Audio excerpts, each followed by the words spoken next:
যে ঠকায় সে কখনো চালাক হতে পারে না, বরঞ্চ যে ঠকে প্রকৃতপক্ষে সেই চালাক। আপনি কি জানেন যে আপনি যদি কাউকে ঠকান, আপনি সারা জীবনের মতো ঠকে গেলেন? কেন বললাম জানেন? কারণ দুনিয়াতে আপনি কতদিন থাকবেন? 10 বছর, 20 বছর, 60 বছর, সর্বোচ্চ 70-80 বছর। এরপরেই কিন্তু আপনাকে কবরের ডাকে সাড়া দিতে হবে। আর কবর জিন্দেগির পরেই আপনার যে আখিরাতের জিন্দেগি, সেই জিন্দেগির কোনো নির্দিষ্ট সীমারেখা নাই।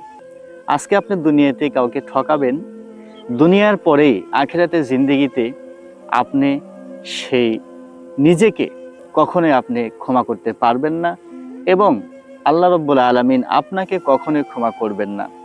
আর যে ব্যক্তি ঠকেছে, হাসরের মাঠে আল্লাহ তাআলা সেই ব্যক্তিকে আপন করে নেবেন এবং সেদিন বলবে, দুনিয়াতে তোমাকে যে ঠকিয়েছে, আজকে সেই ঠকানোর পরিবর্তে আমি সেই ব্যক্তিকে জাহান্নামের ভিতরে নিক্ষেপ করব।